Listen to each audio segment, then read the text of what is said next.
What if the most important battle of the Pacific wasn't a battle at all? What if it was a desperate one-way mission that inflicted almost no real damage, but so terrified the Japanese High Command that it forced them into a fatal error, an error that would cost them the entire war? In the first dark months of 1942, America was losing. The nation was still reeling, stunned and angry from the blow at Pearl Harbor. In the streets, there was grim determination. But in the halls of Washington, there was a quiet fear. The Japanese Empire seemed unstoppable. Admiral Yamamoto's octopus, as he called it, was stretching its tentacles across the Pacific. The Philippines were falling. Malaya and Singapore, the very symbols of British power in the East, were collapsing. The seemingly invincible Japanese Army and Navy were sweeping south, capturing Manila, Hong Kong, and the resource-rich Dutch East Indies. American battleships lay twisted and broken in the mud of Pearl Harbor. The British battleships Repulse and Prince of Wales were at the bottom of the South China Sea. For the Allies, it was a season of disaster. President Roosevelt knew this. He knew the American people needed more than just grim resolve. They needed hope. They needed to see that we could hit back. But how? The enemy was thousands of miles away, protected by a ring of conquered islands and the most powerful carrier fleet in the world. Any conventional attack was impossible. So a new, unconventional plan was born. A plan so audacious, so dangerous, that many in the High Command considered it suicidal. The plan was to do what the Japanese believed could never be done, to bomb Tokyo itself. But there was a problem. No American airfield was in range. The only way to get bombers close enough was on an aircraft carrier. This presented a second, even greater problem. The bombers they needed, B-25 Mitchells, were medium bombers. They were designed to take off from long, paved runways, not from the pitching deck of a ship.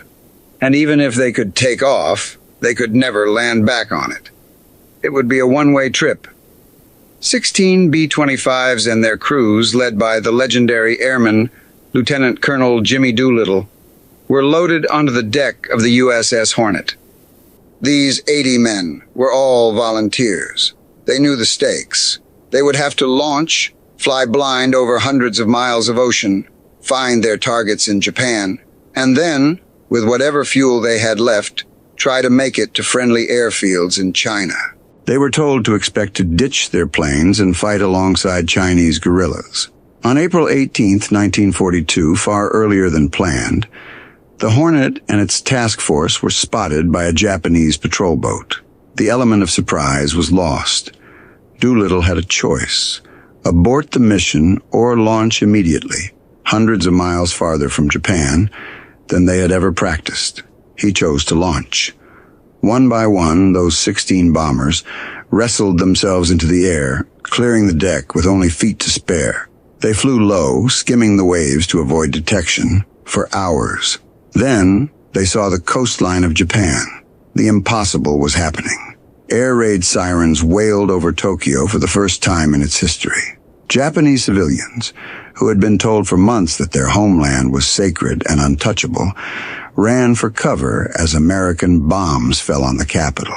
The physical damage was minimal. A few factories hit, some civilian buildings. It was a pinprick, but the psychological damage was catastrophic. The Doolittle Raid, more than any other single event, changed the mind of one man, Admiral Yamamoto. This single raid shocked the Japanese Empire to its core and, in doing so, sealed its fate. For months, Yamamoto had been the voice of caution in the Japanese High Command. While military nationalists in Tokyo celebrated their string of glorious victories, Yamamoto was worried. He had studied in America. He had served as the naval attaché in Washington. He knew better than anyone the sheer industrial power he had awakened. He famously warned the politicians, "I shall run wild considerably for the first 6 months or a year and a half, but I have utterly no confidence for the second or third year. He knew Japan could not win a long war of attrition. His entire strategy, starting with Pearl Harbor, was to inflict a series of shocking, devastating blows to cripple American morale and force them to negotiate a peace. He believed that once Singapore fell, the British would be ready to talk. He believed the Americans were, as the propaganda said, too soft to fight a bloody war to the finish. But the Doolittle Raid proved him wrong. The Americans were not soft. They were not demoralized. They were angry, and they were willing to sacrifice 80 of their best men just to send a message. Suddenly, Yamamoto was in a desperate political position. The raid had been launched from an aircraft carrier. His primary failure at Pearl Harbor was not sinking the battleships. It was letting the American carriers, Hornet, Enterprise, and Lexington, escape. Those carriers were still out there. They had just proven they could strike the Emperor's homeland. For the Japanese military, this was an unbearable dishonor. The Army and the public alike were now demanding that the Navy do its job and eliminate the threat. Yamamoto's cautious timeline was shattered. He had to act, and he had to act now. His window for a negotiated peace was closing fast. So he pushed forward his master plan, the one he believed would end the war in a single, decisive battle. It was designated the MI Plan, the target, Midway Island. Yamamoto's logic was simple. Midway was a tiny, vital American base just northwest of Hawaii. If he attacked it, he knew the American carriers would have no choice but to sail out and defend it. And this time, he would be waiting. He would bring the full, overwhelming might of the combined fleet, carriers, battleships, cruisers, and annihilate the U.S. Pacific Fleet once and for all. With the carriers gone, America would have no way to project power in the Pacific, and they would be forced to the negotiating table. The Doolittle Raid had turned a strategic option into an urgent necessity. But Yamamoto, for all his genius, was not the only one making plans. The Imperial General Staff in Tokyo, particularly the Army, had their own ambitions. They were less concerned with the American carriers and more concerned with the Australia Plan. They wanted to keep pushing south to invade New Guinea, New Caledonia, Fiji, and Samoa. Their goal was to cut off Australia from the United States, depriving the Americans of their last forward base. This created a fatal division of resources.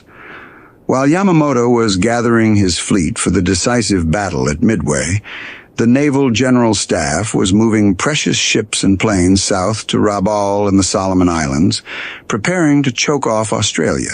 Japan was now trying to fight two major campaigns at once, stretching its octopus thin, just as Yamamoto had feared. In June 1942, the Midway operation flamed into disaster. Thanks to American codebreakers who had anticipated the attack, Admiral Nimitz was able to set his own trap. In the skies over Midway, the Japanese Navy received its second great shock. In the span of just 5 minutes, American dive bombers mortally wounded 3 of Japan's finest fleet carriers. A 4th was sunk hours later. These were the very carriers that had attacked Pearl Harbor. The elite, irreplaceable pilots who had dominated the skies for 6 months were now gone, lost in the inferno. The news was so devastating that it was suppressed. The Japanese public was told Midway was a great victory. Even the Japanese army was not told the full extent of the loss, but Yamamoto knew the backbone of his navy was broken. His plan for a short, victorious war was over. And yet the other war, the push south, continued. Even with the carrier fleet crippled, the forces in the South Pacific pressed on. They had taken Rabaul in January and built it into a fortress. They had taken Tulagi and built a seaplane base. And now American reconnaissance planes began spotting something new, something deeply alarming. On a nearby jungle-covered island nobody had ever heard of, Guadalcanal, an airfield. The Japanese were building an airfield on Guadalcanal. From that field, their bombers could strike the American supply lines to Australia, effectively cutting the continent off without a costly invasion. What the Doolittle Raid had started, and Midway had accelerated, was now coming to a head. The war was no longer about a decisive battle in the middle of the ocean. It was about a patch of dirt and palm trees in the Solomon Islands. In Washington, the strategic map was redrawn overnight. The Germany First policy was still in effect, but the threat from Guadalcanal was too immediate to ignore. The Joint Chiefs of Staff, however, were paralyzed by a feud that seems unbelievable today. Who would command the operation? General Douglas MacArthur, having escaped the Philippines, was now in Australia commanding the Southwest Pacific area. He insisted the operation was his. But Admiral Ernest J. King, the tough, abrasive chief of naval operations, refused. King despised MacArthur. He believed this was a naval campaign, and he was not about to hand his precious carriers and Marines over to an Army general. After bitter arguments, a compromise was struck. The Joint Chiefs drew a line on the map. The operation would have two phases. Phase 1, the capture of Tulagi, and the adjacent positions, which included the anonymous Guadalcanal, would be run by the Navy under Admiral King. After that, Phase 2, the capture of Rabaul and the rest of New Guinea, would be handed over to General MacArthur. It was a messy political solution, and it would have deadly consequences. The man tapped to lead the invasion was Vice Admiral Robert L. Gormley. He was a good man, but he was overwhelmed. When he arrived in New Zealand to take command, he was filled with gloomy thoughts.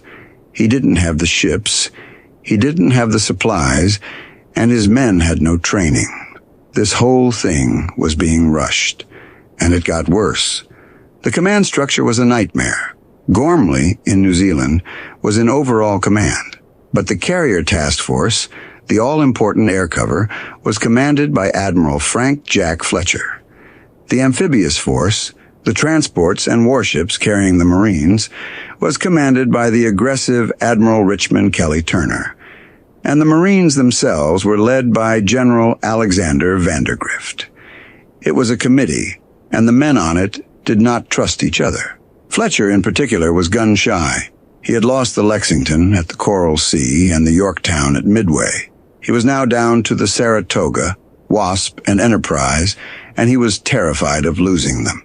He viewed the carriers as his to protect, not Gormley's to risk. This tension boiled over during the single, disastrous rehearsal for the invasion, staged at Savo Island near Fiji. It was a complete bust. Only a third of the troops managed to get ashore. Landing craft ran into each other. Supplies were loaded in the wrong order. General Vandergrift called it a total failure, but there was no time to fix it. On July 31st, the Marines were loaded back onto their transports, and the invasion fleet steamed north. At a tense final meeting aboard the Saratoga, Admiral Fletcher dropped a bombshell. He announced to Turner and Vandergrift that he would only provide air cover for the landing for only 2 days. He insisted the risk from Japanese land-based bombers was too great, and he would not sacrifice his carriers. Admiral Turner was furious. He knew it would take at least 4 or 5 days to unload all the Marines' supplies, ammunition, and heavy equipment. Fletcher withdrawing in 2 days meant leaving the Marines stranded, blind, and defenseless on an island full of Japanese. But Fletcher was the senior officer, and his mind was made up.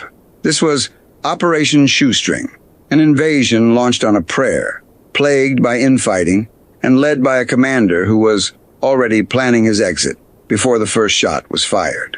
As the 75 ships of the American task force slipped through the rain squalls on the night of August 6th, they were sailing into history, completely undetected. Japanese intelligence, so brilliant just months before, had failed. Their attention was fixed on New Guinea, where their own troops were pushing toward Port Moresby.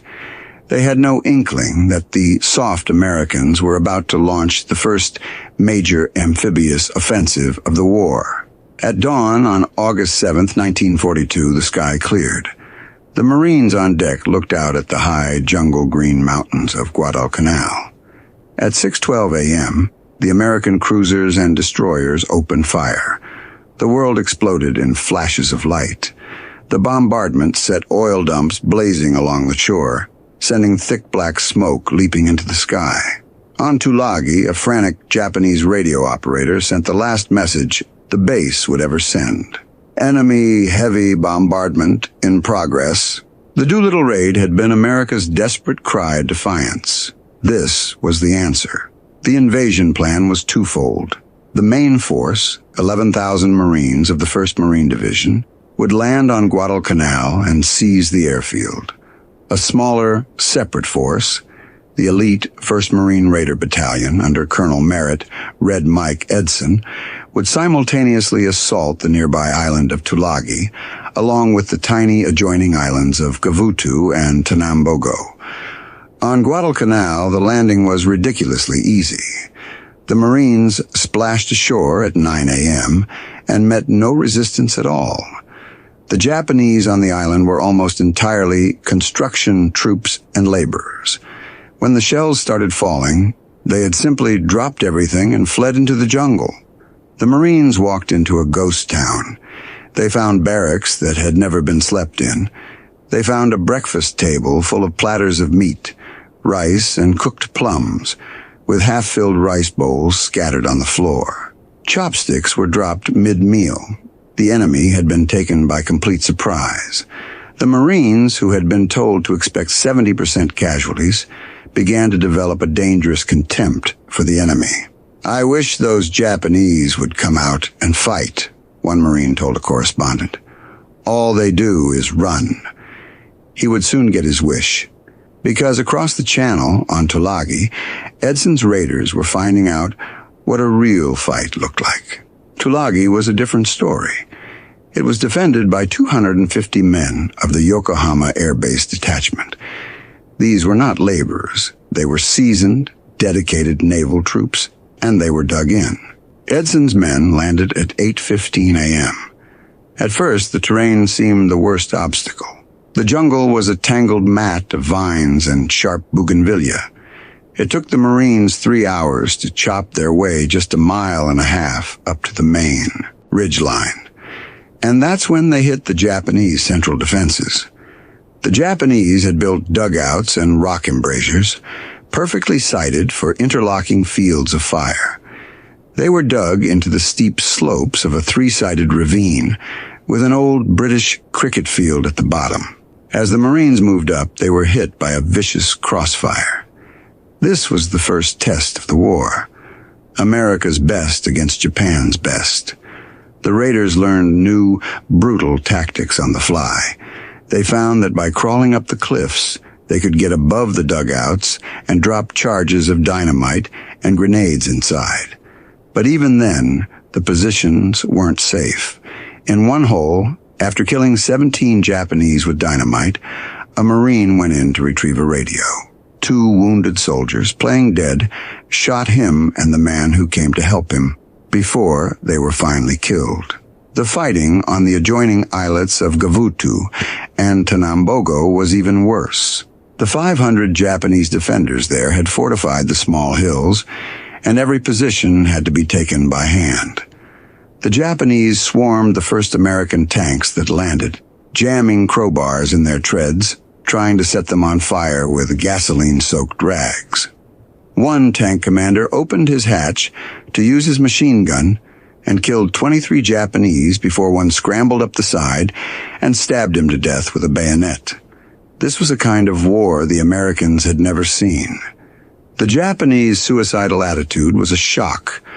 Wounded men, with no hope of survival, would pretend to surrender, only to pull out a grenade to kill themselves and their captors.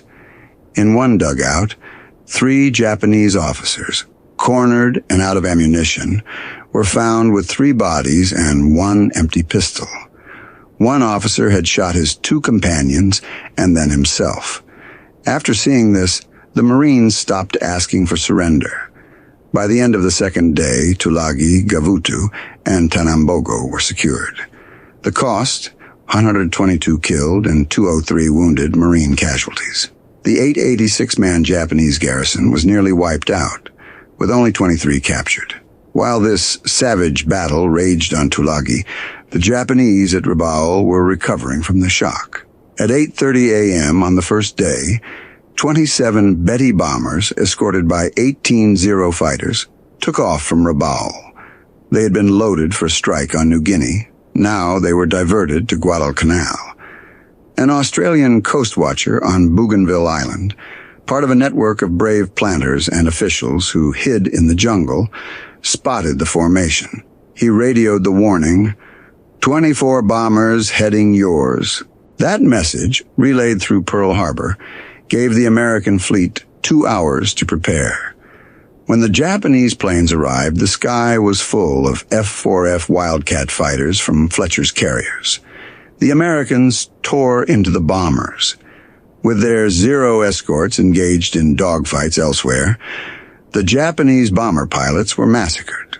All but one of the 24 bombers were shot down. The destroyer Mugford was hit, but the transports were safe. It was a victory, but a costly one. The American F-4F Wildcat was a good plane. It was armored and sturdy, it could take a beating. But the Japanese Zero was a revelation. It was faster, more maneuverable, and had a better rate of climb. The Zeros flew rings around the Wildcats. In that first day of air combat, the Americans learned to never, ever try to dogfight a Zero. The only way to survive was to dive on them, fire a burst, and then run. By nightfall on August 8th, Admiral Fletcher had lost 21 of his 99 fighters. For Fletcher, this was the last straw. His losses were 20%. His pilots were exhausted. He was convinced Japanese air power from Rabaul would only increase. At 6 p.m. on the second day of the invasion, he sent a dispatch to Admiral Gormley. He was withdrawing his carriers. He didn't even wait for a reply. Before Gormley could protest, Fletcher's task force was steaming south, away from Guadalcanal. When Admiral Turner, still frantically trying to unload supplies at the beachhead, intercepted Fletcher's message, he realized the catastrophic position he was in. The transports, filled with the rest of the Marines' food, ammunition, medical supplies, and heavy artillery, were now sitting ducks. They had no air cover. The Marines on shore, who had just captured the airfield, had no way to defend it. General Vandergrift, upon hearing the news, was blunt. It put him in the most serious position, but there was nothing he could do. Turner made the only decision he could. He would pull the transports out the very next morning. The Marines of the 1st Division, 11,000 strong, would be left behind with only the supplies they had managed to dump on the beach in 48 hours. The Doolittle Raid had forced Japan's hand at Midway. The defeat at Midway had forced America's hand at Guadalcanal.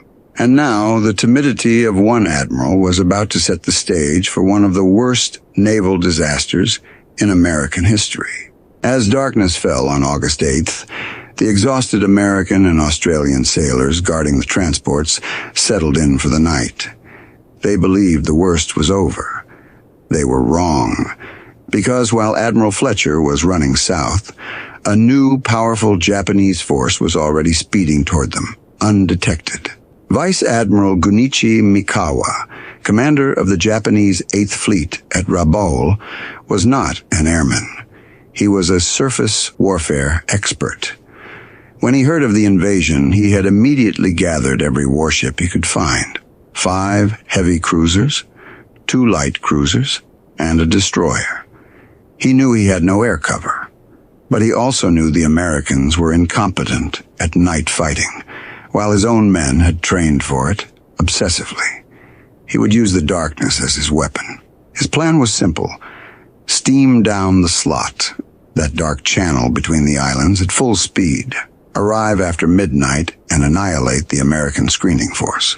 Through a series of tragic errors, a lost message, a gap in air searches, a failure of command, Mikawa's force was never spotted. As the American sailors dozed at their posts, 8 Japanese warships slipped past the lone destroyer picket, rounded Savo Island, and entered the channel where the Allied cruisers were guarding the helpless transports. In Tokyo, the shame of the Doolittle Raid had demanded a victory. At Midway, that victory had turned to ash. Now, in the dark waters off Guadalcanal, Admiral Mikawa was about to get his revenge. The fight for Guadalcanal had only just begun. If you found this look into the mechanics of the Pacific War valuable, a subscription to this channel is the best way to ensure you don't miss our next chapter. We rely on viewers like you to keep this history alive. The story of what happened next, in the battle that became known as the Battle of Savo Island, is one of the most harrowing and controversial in U.S. Navy history.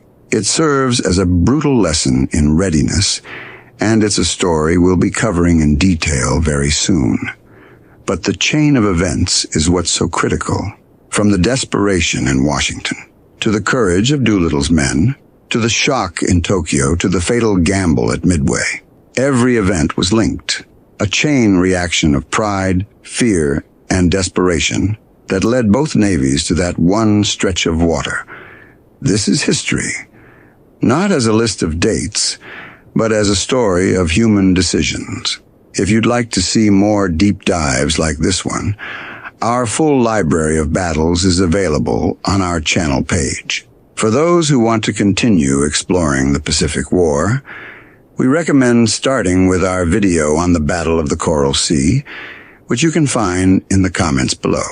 Thank you for joining us in remembering the deeds of a generation that truly saved the world.